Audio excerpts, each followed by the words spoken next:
Hello there, and welcome to Making Headway.us, where we'll DIY a website that you'll love. Hello there, it's me, Kimberly Gosney, and I cannot wait to dig into today's topic. How and why you should name your blocks and wrappers in Headway themes.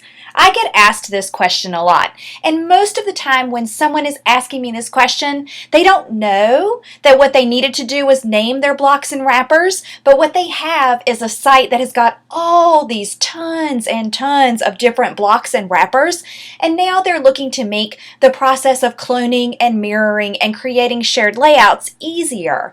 But because they have such a mess going on behind the scenes with blocks and wrappers that haven't been named, I thought this would be the perfect topic to tackle today on this tutorial. So I've popped over to one of my template sites for a template that I've got that's launching really soon for my DIYers. But I wanted to take a few quick seconds to explain the importance of naming blocks and wrappers, because this is one of those things that if you don't know it and you're a DIYer, you won't know that you needed to do it, and it will cost you so much frustration in the future if you've got all these tons and tons of blocks and wrappers on a website that aren't named. So by naming blocks and wrappers, it gives you an easier way to start doing some of the more advanced things that you can do with your Headway Themes website, like cloning, sharing layouts, and mirroring. So while I'm not covering cloning, shared layouts, and mirroring in this tutorial today, I do have one coming up that's going to tackle each one of those topics because they are all related and yet they're all very different at exactly the same time. So keep up with me. If you're not a member of Making Headway.us, or if you're not a subscriber there, I'd highly encourage you to subscribe so that you can get that video in your inbox exactly when it's released. So you don't have to worry about missing it if you're already on my Making Headway.us list. So you can find that list at the bottom of any of my blog posts on Making Headway.us. But anyway, back to this reason that you need to start naming blocks and wrappers.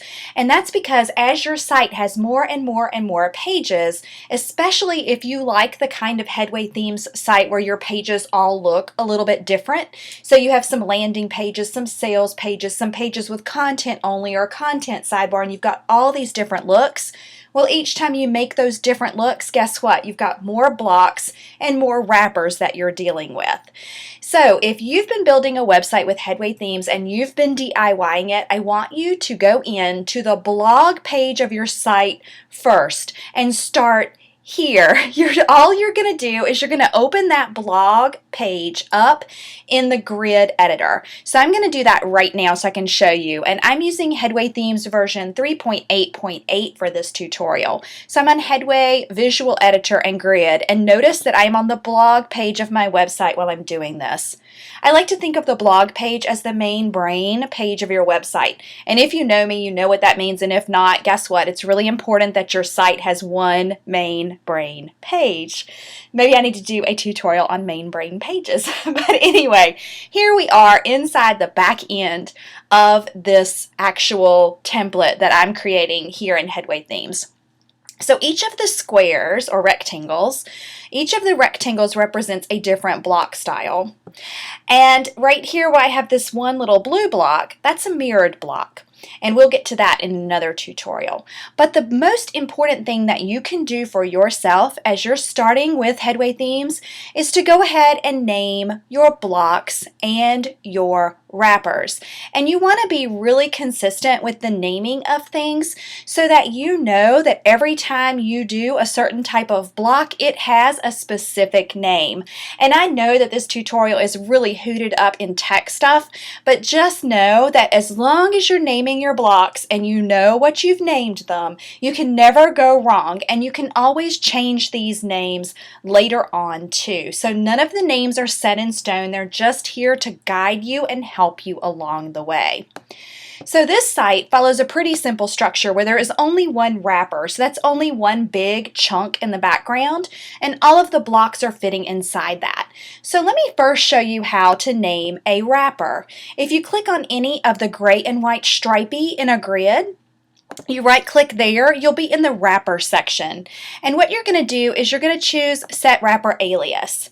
And for me, this wrapper is really simple because it's the only one on the page. I'm going to call this wrapper or main wrapper blog index. And I always like to name the page that it goes to and the fact that it's a wrapper. So I can get really tedious with the naming of things, but I promise the more thought and effort you put into this in the beginning, the better your website will be 6 months, a year, or 2 years from now. So now I have main wrapper blog index, and I'm just going to click OK. And once I hit this save button, it's going to save the name of that wrapper. So woot woot, that part is good to go. If you have more than one wrapper, you're going to name each wrapper. And when you have wrappers that hold certain things, I like to name them after those things. So let's say, for example, right now that this wrapper stopped right here and all it had was social media, the search button, the header image, and the navigation. I would call this main social search header image navigation menu slash or wrapper slash blog index. And then I would know that that chunk from there on up contained all of those pieces. And it's also super important to denote where that wrapper lives. So the very original wrapper. So this original wrapper, and sorry, I feel like I'm being so overly technical today, but really this is good stuff. I promise if you follow this, you will never go wrong. But by naming those different things, you'll always know where the original home one lived, or the main brain one. So every time you create a brand spanking new original block in Headway or an original new wrapper, it needs a name. So that's all I can say about the process of why, but you definitely should always name your blocks and wrappers without any exceptions to the rule. So let's hop in and start naming these blocks. So right here I'm on a social media block. I'm just going to right click it and hit set block alias. And I'm going to call this social media block blog index. And now I'm going to hit OK. I'm going to come up to the next block, and that's a search block. I'm going to right click here and hit set block alias. Now I'm going to go search block blog index and hit OK. Now I'm on the header. Right click there, I'm going to hit set block alias, header image block, blog index, and hit OK. And I'm going to continue that process down the rest of the page for every single one. So here I am in the navigation menu, same thing, right click, set block alias, navigation menu, block, blog index. And now I'm going to hit OK. Content block, I'm going to do the same thing. Set block alias, it's going to be content block, blog index. And I'm going to hit enter. Now I'm going to do the sidebar widget area. I'm going to hit set block alias, sidebar widget, blog index. And then I'm going to scroll down to the bottom and I'm going to get to this mirrored one. I'm going to still name this mirrored block, but I'm going to name it a little bit different, and you probably won't have to worry about this at all right now because most of the time in a brand new site that's never been named before, you won't have anything in your blocks. So I'm just going to right click right here and I'm going to hit set block alias, and I'm going to call this one mirrored social media block blog index. So I know that that one is mirrored from somewhere else. And now I'm going to come down here to the bottom and I'm going to right click on the footer. I'm going to hit set block alias, and this is going to be footer block blog index. Okay, so now we're going to hit OK and we're going to save this. So now I want to show you where this comes really in handy and where it makes the biggest difference in your time as a site designer. So I am going to create a brand new page on this website, and I'm going to show you how these named blocks and wrappers will really be of help to you. So now I'm just going to do a new pretend page. I'm just going to call it pretend page. So that's really highly technical. But anyway, we're going to do pretend page. And now I'm just going to hit publish. And then the next step I'm going to do for this is I'm going to open it up inside Headway's grid editor. So I'm going to go to Headway, Visual Editor, and Grid.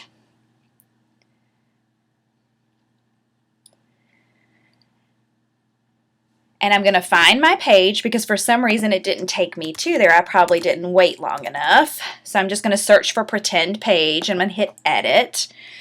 So I need to be a little bit slower with my mouse clicks here. So now I'm on this page and it's telling me that it's inheriting a layout from another page.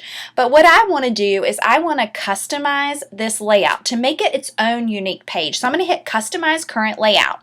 And right here, you're faced with choices. You're faced with decisions that you have to make. You can clone pages from your website. You can use shared layouts that are already in place in your website. But for right now, for this piece of the puzzle, I'm just going to go ahead and clone an existing layout, and I'm going to choose the blog just so I can show it to you, because I don't want to show you how to clone pages right now. What I want to show you is how to find your future blocks so that when you're doing these more advanced things later on, like cloning and mirroring and creating shared layouts. And remember, I've got tutorials on those coming up for you. I want to give you the reason why this becomes so important as you're building out your website. So see, right now, everything is just called what it is: social, search, header, navigation, widget, content. It just gives you all of those things, and they're mirrored because they're all blue, but they all have a generic name. So if you could imagine trying to search your site 50, 60 to 100 pages from now, and if every one of your pages was built all by itself, just like I just did. I built this page and opened it up in the grid and then told it to look at the blog to know what to do. You've now got double sets. So you have extra sets of all of these different blocks over and over and over again. And this can be really overwhelming when you're building out a site that has a lot of custom pages and every page is unique and special for that site. So let's open up this block really quick. We're going to hit open block options right here. And I just want to show you where this becomes so much easier. See how right now this is my option? I can mirror the social media block from the blog index. This way, by naming this block, I know exactly which one is the blog index, the main one. So I can reuse that really easily over and over and over again without having to figure out which one is the one that's the social media block on the blog index. Otherwise, if you had never named this block, all it would do it would come up and it would say social block, and you wouldn't know where that block originally was, and it's harder to sort through them over time if you don't name them. So I know that we're starting kind of backwards in this process, and I'm showing you how to do this thing of naming blocks and naming wrappers before I'm showing you really the reasons and the situations where it helps you the best. But by starting this process of naming the blocks and the wrappers on your website, you are going to have so much smoother of a transition when it comes to those more detailed and really in-depth things like mirroring, shared layouts, and cloning. So I hope that this quick tech tutorial on why you should name the blocks and wrappers on your Headway Themes website, I hope that this was super helpful for you. And believe you me, it's one of those things that if I had known it when I was doing it, I wished I would have found out about naming these things sooner. But I was about a year or so into the site design process before I knew how important that this one particular thing was. So there you go, and I hope that by learning how to name your blocks and wrappers, that this helps you when you're starting to make headway with your own website. So our goal is that you're always making headway, moving one step in front of the other to creating a DIY website that you'll love. Thanks and have a great day. Bye.